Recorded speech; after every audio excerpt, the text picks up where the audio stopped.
Okay, so another thing, one thing I'd like you guys to do, and if we had class, I'd put you in groups and make you do this. But I think it would be useful for you guys in the comments to think about the issues raised by Toph, the and Aemon, right? The god that invented writing and the king that said writing was bad. Because right now we're having a debate between about the value of writing. Is writing valuable? Is it not valuable? Um, what do you think about it? I mean, most of my students hate writing. I mean, they can't fucking stand it. The last thing they want to do is look at a blank piece of paper and have to write a goddamn essay. I'll tell you a little secret, a crazy thing from my own life that will be hard to believe. But I also don't really like writing. One of the reasons I chose the Phaedrus is because Socrates is saying, here's what's wrong with writing. And I kind of agree with him. I think there's a lot of disadvantages to writing. And my students also think there's a lot of disadvantages to writing. But here we are in writing class, and I'm teaching a writing class, and you're taking a writing class.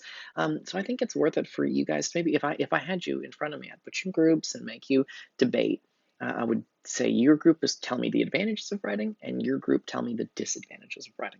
Your group tell me the advantages of speech, and this other group tell me the disadvantages of speech. And I'm gonna have you guys just kind of think about the value of writing, and what's good and bad about writing, and do you agree with some of these things, or do you disagree with them? Do you think there are other disadvantages to writing? Do you think there are other advantages to writing? Right. This is something we're thinking about. Is not only do you agree with the advantages and disadvantages listed off by Toph, the god who invented it, Aemon, the king who rejects it, Socrates who rejects it. But it'd be interesting to see, like, do you agree or disagree with those reasons? Are there other reasons? Are there other things we should be thinking about that none of these people have mentioned yet about the advantages and disadvantages of writing and what it is and how it works? Okay, so cool. That's what I would like. So maybe that's something you do in the comments. Tell me your opinion on writing. Is it good? Is it bad? What are the advantages? What are the disadvantages, etc. Okay, cool. And again, when you're thinking about writing, think big. Because a lot of internet involves typing words, and so the internet is a type of writing a lot of the time. A lot of times, also videos, but it's a type of writing. So something for sure to think about. Okay, cool. This has gone pretty good. Pretty happy with this. So if Socrates doesn't like writing, then the question comes up: what the hell does he like? If writing is bad, what the fuck is good? This is school. All of school is based off of reading and writing. You go to school, and teachers make you read books, and then they make you write essays. So, like, this is crazy that Socrates, who basically founded, like, this school, what the fuck are you supposed to do with your time if he thinks reading is bad and writing is bad? Um, and the answer, I think is interesting. And Socrates will tell Phaedrus exactly if he doesn't like writing, what does he like? I imagine, by the way, what he does like will come as absolutely no surprise to anyone who's been following this conversation. But let's see what he actually has to say. Okay, so Socrates says down here. Um, so Socrates says all these bad things about writing, and Phaedrus says that again is most true. And then Socrates says, let's figure out what's good though. He says, is there not another kind of word or speech far better than this, and having a far greater power? A son of the same family, but lawfully begotten. So he feels like writing is like a child. If language is the father, then it has two children. One of those, if words, discourse, remember how discourse means spoken words and written words? So if discourse is the father, think about it like two children. One of the children is like the bastard child. That's writing. It's a bastard because, as you remember, because its father doesn't go with it. The father's the person that wrote it, and the writing is separate from the father because from the person or mother or whatever. The father and mother are separate from the writing. You think about the father and mother as creator of the child, then the author is the creator of the book. But the book doesn't have the parent with it to explain it. It's creation. It's a separate thing. So Socrates says there's a better child of words, and it's not written words. What is it? Let's find out. Whom do you mean, and what is his origin? Like, is there not another kind of word or speech far better than this, far better than writing? And Phaedrus says, well, who do you mean? What is his origin? And Socrates says, I mean an intelligent word graven in the soul of the learner, which can defend itself and knows when to speak and when to be silent. So if words are graven, meaning like engraved, if words are engraved on stone or on metal or on paper, Socrates is not interested in that. He thinks that's bad. But there is a special kind of word, an intelligent word, that is graven on the soul of the listener. Remember, soul is psyche, is mind. I mean an intelligent word graven on the soul of the learner, a kind of fancy word that can defend itself. Because remember, writing doesn't defend itself. But there's a kind of word that does defend itself, a kind of word that knows when to speak and when to be silent. And Phaedrus says, you mean the living word of knowledge which has a soul, and of which the written word is properly no more than an image. And Socrates says, yes, of course, that is what I mean. Right?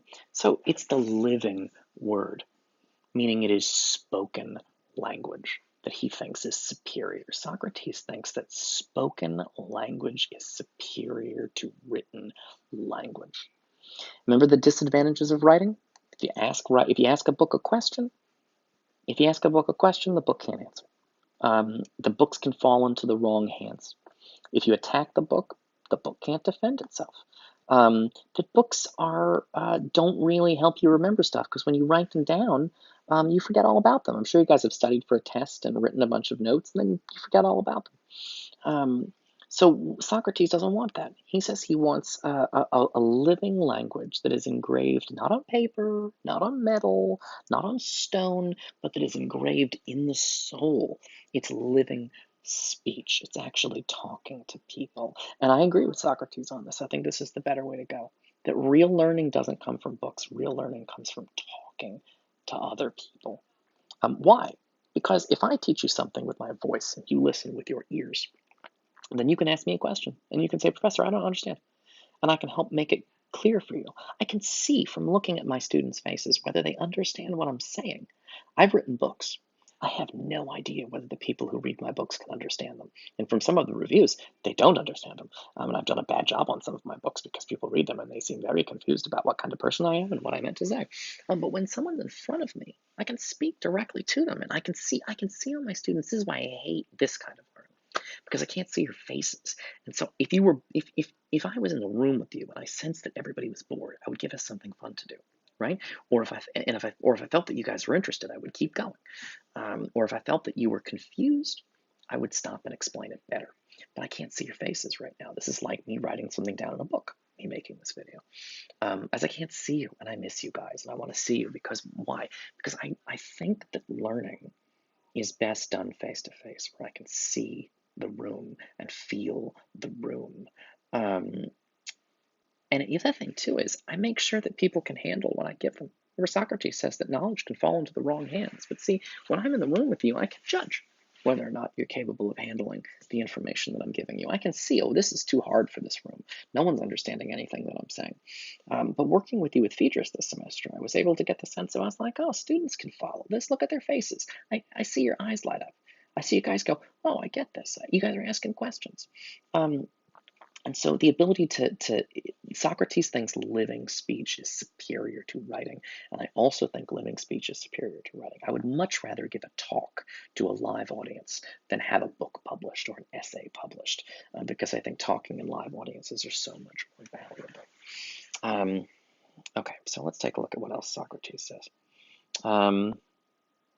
All right. Anyway, actually, I'm going to stop there with this video, and I'll make another one. But for now, I want you to think about it. In the last video, I asked you guys to consider the advantages and disadvantages of writing. Both what was already said, causes forgetfulness, is fake knowledge, can't defend itself, can't answer questions, might fall into the wrong hands. But there may be other things. The other thing I'd like you to do is consider the advantages and disadvantages of speech. There may be better, the face-to-face. And here's a really simple way to think about this. Did you like class better when we were all in the same room? Or do you like class better like this, where I just talk at you and you get it at home? And you can ask questions, I guess, but not right now. I mean, you can sort of ask me a question later, but it's not live. I'm not responding to you now. I can write you an email if you write me an email, so that's sort of a response, but it's different from being in the room. So when you're thinking about this question about the values of writing versus the values of speech, please notice that it's very similar to a debate about the value of class in class when we're in front of each other versus the kind of classes that we're having now where we're on video. I'll see you guys in the next video.